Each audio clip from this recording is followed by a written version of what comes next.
Okay, so today's lecture, the topic would be the protein targeting at a glance. So whatever we have discussed in last 4 lectures, we'll try and see at a glance what are the things and how protein targeting takes place to different organelles.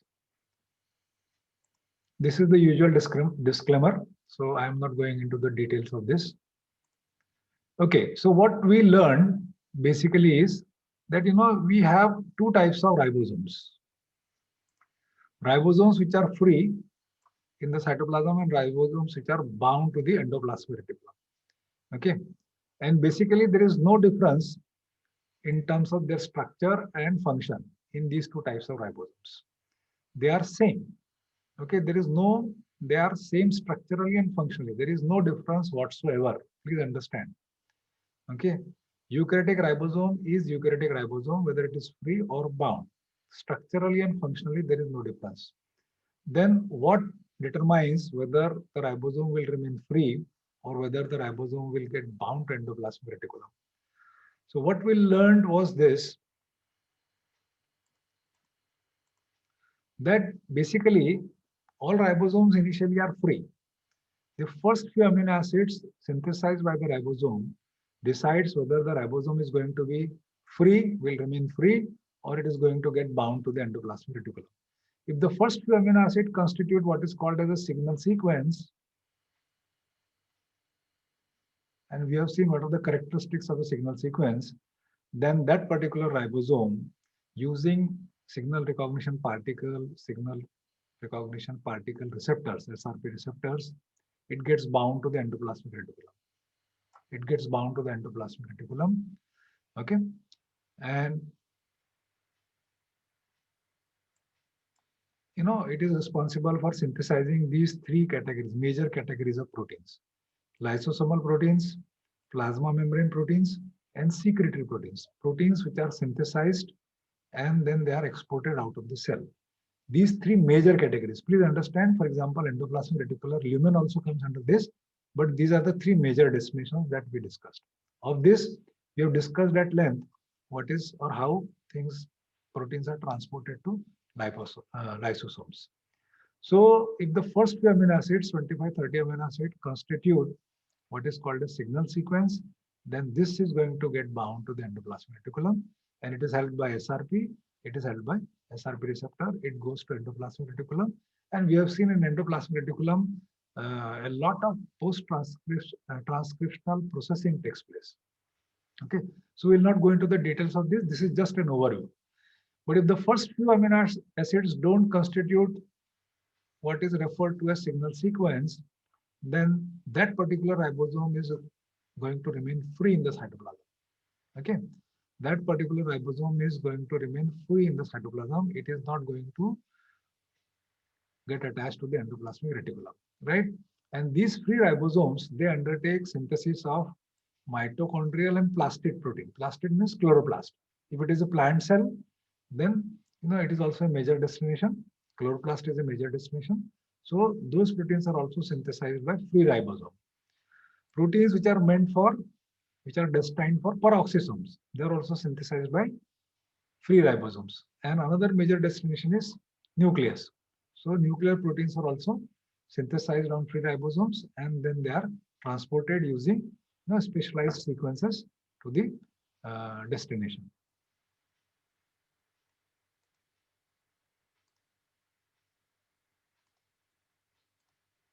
Okay, so this is another perception. So you have ribosomes. As I said initially, all ribosomes are free. So this is a free ribosome. Okay, in the cytoplasm. Okay, and based on what kind of protein it has undertaken for synthesis, this fate of the ribosome will be decided, whether it is going to remain free or whether it is going to get bound to the endoplasmic reticulum. Okay, so from the ribosomes, it will come to endoplasmic reticulum, the bound one. Okay, from there the proteins will be transported to Golgi apparatus, and from Golgi apparatus, after sorting, they will go to lysosome, they will go to plasma membrane, and they will be exported out of the cell. Okay, and from the free ribosomes, In the cytoplasm, protein synthesized, they will remain in the cytoplasm, and then they will be transported based on the sequences that they have to mitochondria, to peroxisomes, to nucleus, or to plastids. If it is a plant cell, to chloroplast, right? Please understand the color of the arrow. Green color indicates transmembrane transport. That means proteins are there in the cytoplasm, and then based on the sequence, based on availability of receptors, and based on translocation machinery that is available on that given organelle, on the membrane of that given organelle, they will be translocated across the membrane of that particular organelle.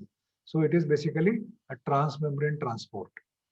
Okay, including when the proteins come into the endoplasmic reticulum lumen, it has to be passaged through the membrane of the endoplasmic reticulum. Therefore, this has also been shown in the green.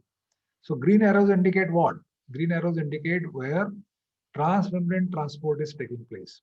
And blue arrow indicates what? Blue arrow indicates vesicular transport. So now you understand what is the difference between the two.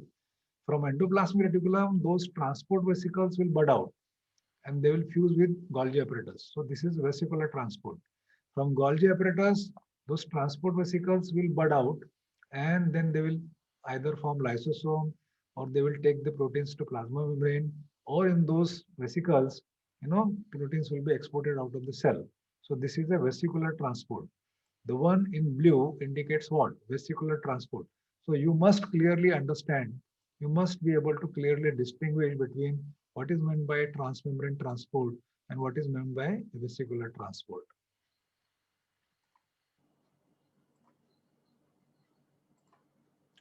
Okay, so we have seen for different proteins, we have different sets of labels or sequences. For example, for lysosomal proteins,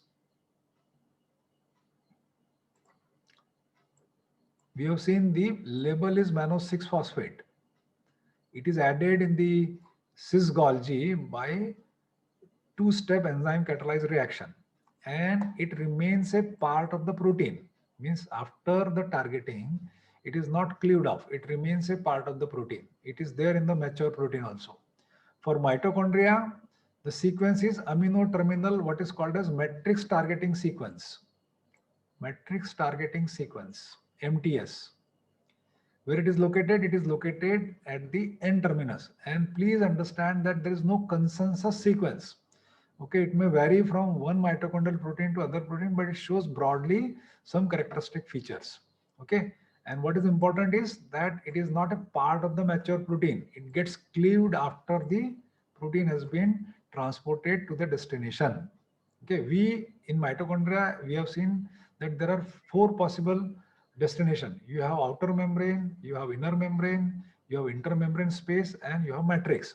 So targeting to matrix is very well understood. Okay, targeting to other 3 destinations still being worked out. Okay, after targeting to the matrix, that particular protein will get rid of the matrix targeting sequence by a specific protease. So matrix targeting sequence is not a part of the mature protein. Matrix targeting sequence is not a part of the mature protein. It gets cleaved. This is point number 1.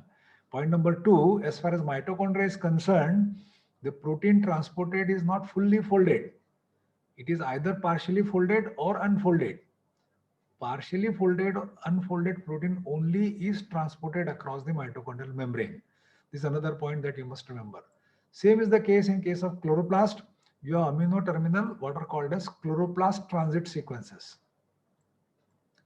You have chloroplast transit sequences at the N terminus. Okay, again, there is no consensus here, but there are some characteristic features which are common to all the proteins meant for chloroplast. And it also gets cleaved after the transport is over. It is also not a part of the mature protein. Peroxisomes, the proteins of the peroxisomes, they are characterized by the presence of carboxy terminal SKF sequence. SKF stands for serine, glycine, phenylalanine. These 3 amino acids are there at the C terminus. One letter designation for them is SKF. So you have SKF sequence at the C terminus, and important is that this SKF sequence remains a part of the protein, mature protein. That means it is not cleaved after the targeting. It is not cleaved. One of the other differences that fully folded proteins are transported across the peroxisomal membrane.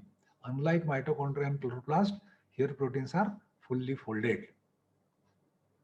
Endoplasmic reticulum, we have understood that proteins which are meant for lumen of the endoplasmic reticulum, all of them have a K-del sequence at the C terminus. K-del stands for lysine, aspartic acid, glutamic acid, and leucine. One letter designation for them is K-del. All right. And also it is a part of the protein. It is a part of the mature protein also. It is not cleaved. It remains a part of the mature protein. Similarly, nucleus, you have of the several signals available, some of them have nuclear localization sequences. And what is that nuclear localization sequence? It is characterized by the presence of 5 consecutive positively charged amino acids.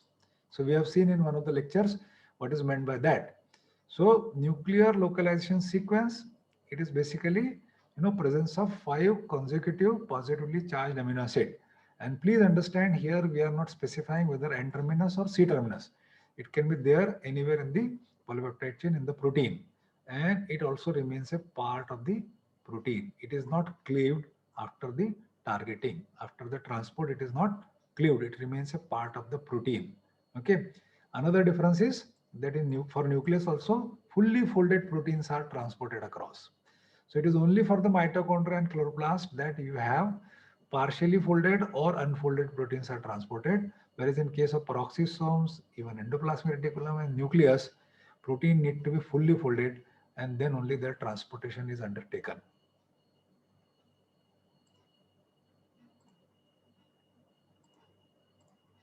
Okay, another thing that we discussed is glycosylation. So there are two types of glycosylations. Core glycosylation, it takes place in the ER lumen, right? It takes place in the ER lumen. And generally, in majority of the cases, therefore the word generally, a pentasaccharide is added, which is made up of 3 mannoses and 2 N-acetyl glucosamine residues. It is added. But in some cases, a larger oligosaccharide, which is made up of 14 residues. Okay, we have seen the composition of that larger oligosaccharide also. It is added. And this larger oligosaccharide, it is assimilated on a lipid carrier, which is called as dolichol phosphate. So we have seen in details how this larger oligosaccharide is assimilated on this dolichol phosphate. Particularly secretory proteins and membrane proteins. Secretory means those proteins which are exported out of the cell, and membrane proteins which are part of the biological membrane, they undergo glycosylation. This is glycosylation taking place in endoplasmic reticulum is called as core glycosylation.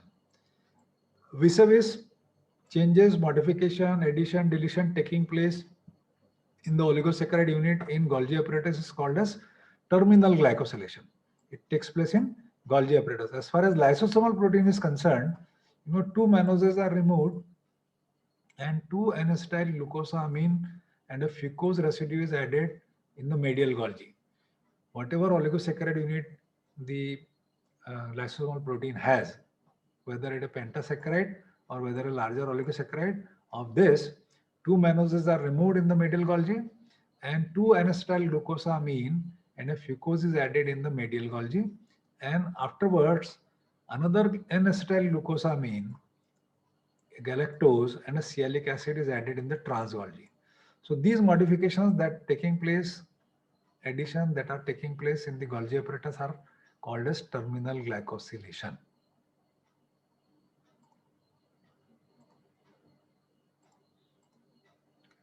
Okay, so what are the disorders? Why this protein targeting is so important? Okay, it is important that proteins, they reach proteins or enzymes, reach their proper destination. It is extremely important because they can carry out their biological function only in that given compartment. Okay, if they go to some other compartment within the cell, they may not be able to carry out their assigned biological functions. So it is critical, it is important that proteins, enzymes, they reach their proper destination.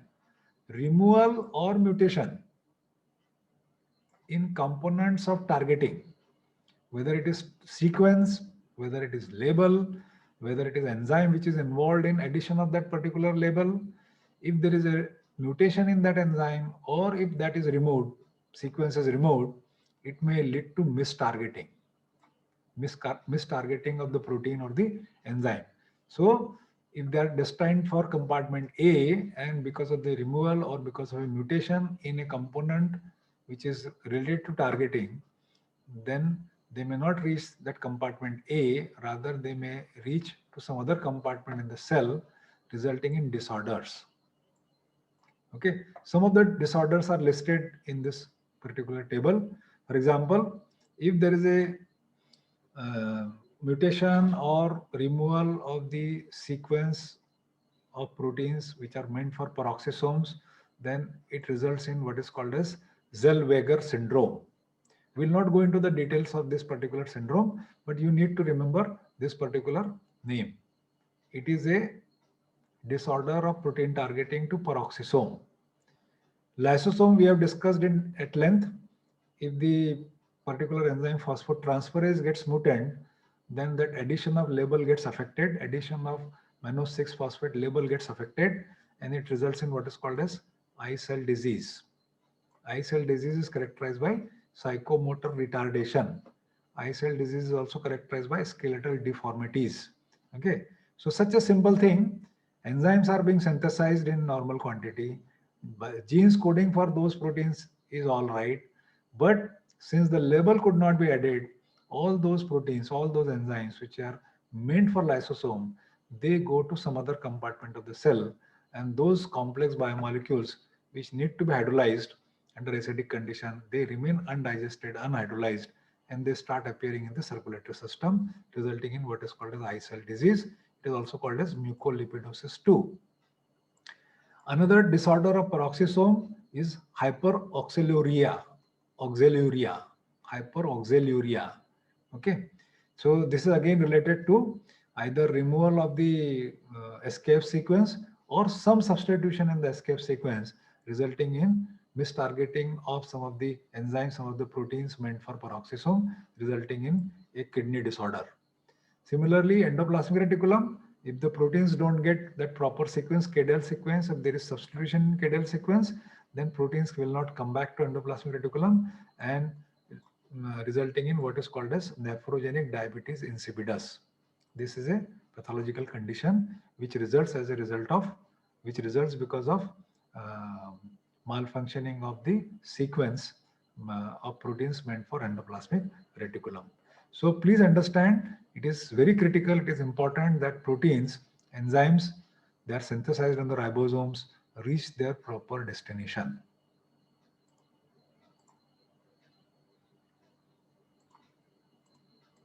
So I think that's all I have in this particular lecture. Thank you very much.